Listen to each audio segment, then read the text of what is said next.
Hello student, आप देख रहे हैं सतीश स्टडी पॉइंट। तो आज हम लोग वास्तविक संख्या का पार्ट 5 वीडियो लेकर आए हैं हम आप लोग के लिए, या 4 वीडियो है, शायद हमको याद नहीं है, तो आप लोग देख लीजिएगा। तो आज हम वास्तविक संख्या में पार्ट 5 वीडियो लेके आए हैं। तो आज हम 5वें वीडियो में यह देखेंगे कि शांत दशमलव प्रसार क्या है, शांत प्रसार क्या है और अशांत प्रसार क्या है, अशांत प्रसार क्या है। इससे पहले हम लोग संख्याओं के बहुत से ऐसे टाइप थे जिसके बारे में हम लोग पढ़ चुके थे, जैसे कि सीधे से नाम बोलते हैं, सीधे प्राकृत संख्या, पूर्ण संख्या, पूर्णांक संख्या, सम संख्या, भाज्य संख्या, भाज्य संख्या, विषम संख्या, पौर्य संख्या, पद्य संख्या, वास्तविक संख्या, सहभाज्य संख्या, युग्म अभाज्य संख्या और संपूर्ण संख्या। इन सभी संख्याओं को पढ़ने के बाद फिर हम लोग देखे थे यूक्लिड विभाजन एल्गोरिथ्म के बारे में देखे थे कि यूक्लिड विभाजन एल्गोरिथ्म क्या होता है, फिर एल्गोरिथ्म शब्द कहाँ से आया है, फिर हम लोग देखे थे कि एलजेब्रा शब्द कहाँ से आया है, फिर उसके बाद अंकगणित के आधारभूत प्रमेयिका के बारे में पढ़े थे, फिर एलसीएम और एचसीएफ के बारे में देखे थे। आज हम लोग देखेंगे शांत प्रसार क्या है, अशांत प्रसार क्या है। तो शांत प्रसार, शांत प्रसार, शांत प्रसार कहे का मतलब कि अगर यदि कोई संख्या परमिक रूप में दिया हो, यदि कोई संख्या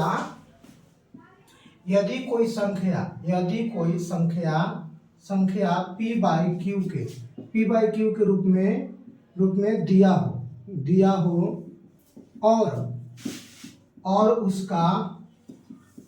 उसका दशमलव प्रसार, उसका मान शांत है या अशांत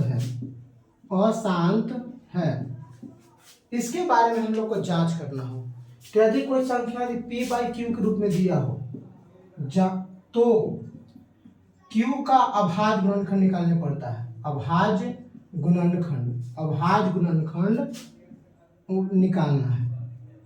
निकालना है। इसका कोई परिभाषा नहीं होता एक्चुअली, ठीक ना, बशर्ते के देखता है। तो अगर q का अभाज्य गुणनखंड निकालने पर 2n गुणे 5m के रूप का आता है, अगर इस प्रकार के संख्या अगर आता है 2n गुणे 5m के रूप का, अगर q का अभाज्य गुणनखंड आता है, तो हम कहेंगे कि p बाई क्यू जो संख्या है वह शांत है, कुछ है शांत है। यदि 2n गुणे 5m के अलावा अगर अन्य कोई अभाज्य संख्या आया, तो हम कहेंगे, जैसे कि मान लीजिए कि q का अगर 2n गुणे 3m ऐसे आ गया, 3 कोई अभाज्य संख्या आ गया, तो फिर कहेंगे कि p बटा q जो संख्या है वह एक अशांत है, कुछ है अशांत है। तो इस प्रकार से हम लोग शांत और अशांत के बारे में जानते हैं कि वैसा भिन्नात्मक मान जिसके हर का अभाज्य गुणनखंड 2 और 5 में आए तो वह शांत दशमलव होता है, और 2 और 5 के अलावा अगर कोई भी अन्य संख्या है तो क्या होता है, तो वह अशांत दशमलव के अंतर्गत चल जाता है। इसके बारे में अब हम लोग एग्जाम्पल के तौर पर समझेंगे कि एग्जाम्पल क्या होता है। जैसे कि अगर हम आप लोग से बोल दिए जाए कि जैसे कि 17/8, अब पूछ दिया जाए 17/8 कि यह जो भिन्न है यह शांत है कि अशांत है, इसके बारे में समझना है सबसे पहले। तो हम लोग 17/8 के बारे में देखेंगे, तो जो हमारा हर रहेगा उसका हम लोग को अभाज्य गुणनखंड करना रहेगा। तो 8 को 2 से किए तो कितना आ गया 4, फिर 2 से किए तो 2, फिर 2 से किए तो 1। देखिए तो 8 का 2 गुने 2 गुने 2 यानी कि 2 का पावर 3 के रूप का है। तो देखेंगे कि हर का गुणनखंड जब हम लोग कर रहे हैं तो खाली 2 आ रहा है, अतः हम लोग कहेंगे कि 17/8 जो है वो शांत है। क्या है? शांत। ऐसे एग्जाम्पल में अगर हम आप लोग को बता दें कि 19 अगर हम 25 की बात करते हैं, तो हर का गुणनखंड देखते हैं क्या होता है। तो हर का गुणनखंड में देखेंगे हम लोग क्या होता है। तो सबसे पहले हम लोग देखेंगे कि 25 को हम लोग निकालते हैं, तो 5 और फिर 5 से तो 5 नीचे कुछ नहीं थे, तो देखेंगे कि 5 गुने 5 खाली हर का गुणनखंड आ रहा है। हर का गुणनखंड कितना आ रहा है? 5 गुने 5 आ रहा है। अतः हम लोग देखेंगे कि यह क्या है, शांत दशमलव है। कैसा है? शांत है। यह जो संख्या है वो कैसा है, शांत है। शांत का मतलब होता है कि पूर्णतः कट जाए, भाग देने के बाद एक निश्चित संख्या के बाद पूर्णतः कट जाए। अशांत का मतलब होता है उसको पॉइंट के बाद कितनों दूर तक आगे बढ़ाइए वह कटेगा नहीं, पूर्णतः विभाज्य नहीं होगा, इसलिए उसको अशांत कहा जाता है। और जो पॉइंट के बाद एक निश्चित संख्या के बाद जो पूर्णतः विभाज्य हो जाता है तो ऐसी संख्या को हम लोग शांत कहते हैं। शांत और अशांत का मतलब बस यही होता है। अब आगे देखते हैं, जैसे कि एग्जाम्पल नंबर और देखते हैं आगे, हम लोग को आगे और एग्जाम्पल पढ़ना है। जैसे कि मान लीजिए कि हम बोल दिए कि 361/160 ऐसे लिखते हैं, तो अब इसके बारे में हमको जांच करना है कि शांत दशमलव है कि अशांत दशमलव है। तो 160 को लिखते हैं 2 से 80, फिर 2 से 40, फिर 2 से 20, फिर 2 से 10, फिर 2 से 5, फिर 5 से 1। तो देखिए तो 2 गुने 2 गुने 2 गुने 2 गुने 2, 1 2 3 4 5, 1 2 3 4 5 और गुने में 5, तो 2 पर पावर 5 गुने 5 पर पावर 1। तो देखिए तो हर का गुणनखंड 2 और 5 आया है कि ना, तो जब हर का गुणनखंड अभाज्य गुणनखंड 2 और 5 आता है या खाली 2 आता है या खाली 5 आता है तो वैसे भिन्न को हम लोग क्या कहते हैं, शांत दशमलव कहते हैं। इसका क्या है, शांत प्रसार है। क्या है, शांत प्रसार भी लिख सकते हैं, शांत प्रसार है। अगर आप लोग को ऐसे आ जाए, जैसे कि मान लीजिए कि हमारा एक बात बताते हैं, जैसे कि 19/30 आ जाए, 19 बटा क्या आ जाए, 30 आ जाए। एग्जाम्पल नंबर 4 तो 30 का हम लोग अभाज्य गुणनखंड निकालेंगे, तो 2 से तो कितना हो जाएगा 15, फिर 3 से तो फिर 5, फिर 5 से तो 1। तो देखिए तो 2 गुने 3 गुने 5, तो 2 और 5 के अलावा एक 3 भी आया है, 2 और 5 के अलावा और भी क्या आया है, 3 भी आया है। अतः 19/30 जो संख्या है वो हमारा कैसी संख्या है, अशांत संख्या है। कैसी संख्या है, अशांत संख्या है, क्योंकि 2 और 5 ही खाली आना चाहिए, अन्य कोई भी अभाज्य संख्या नहीं आना चाहिए, इसलिए हम इसको क्या कहते हैं, अभाज्य। इसको 3 अगर आ गया फालतू के तो समझो कि फिर क्या अशांत है। क्या है, अशांत। जैसे कि एग्जाम्पल में एक और एग्जाम्पल देते हैं, जैसे कि मान लीजिए कि बोल दिया जाए कि 1000 बटे 5005, ये शांत है क्या अशांत है। तो देखिए 5005 को हम लोग इसको तोड़ के देखते हैं, तो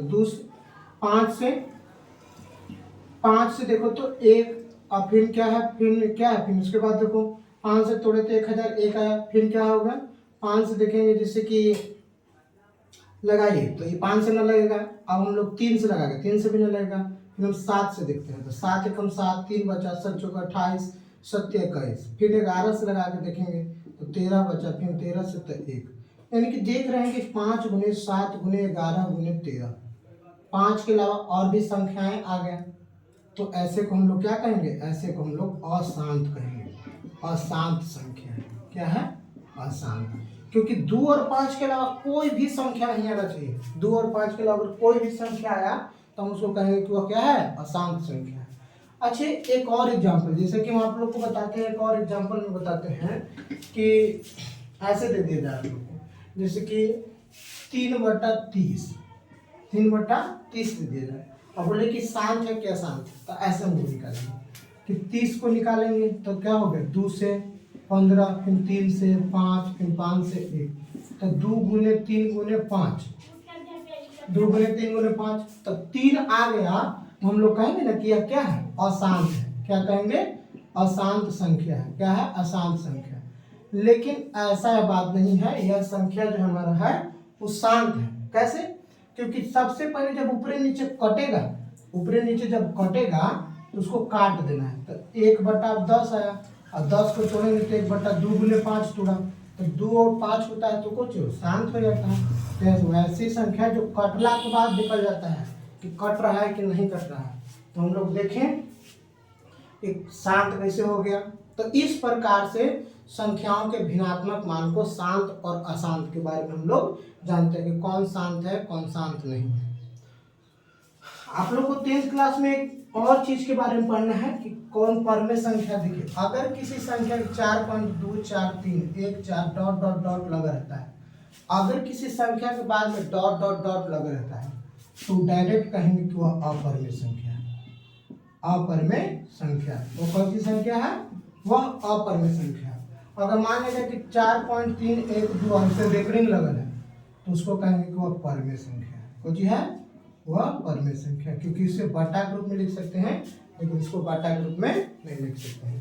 अगर मान लीजिए कि कोई ऐसे कह दिया जाए कि 4.314 और एगो यहाँ पर बिंदु है तो तब पर भी इसको क्या कहेंगे?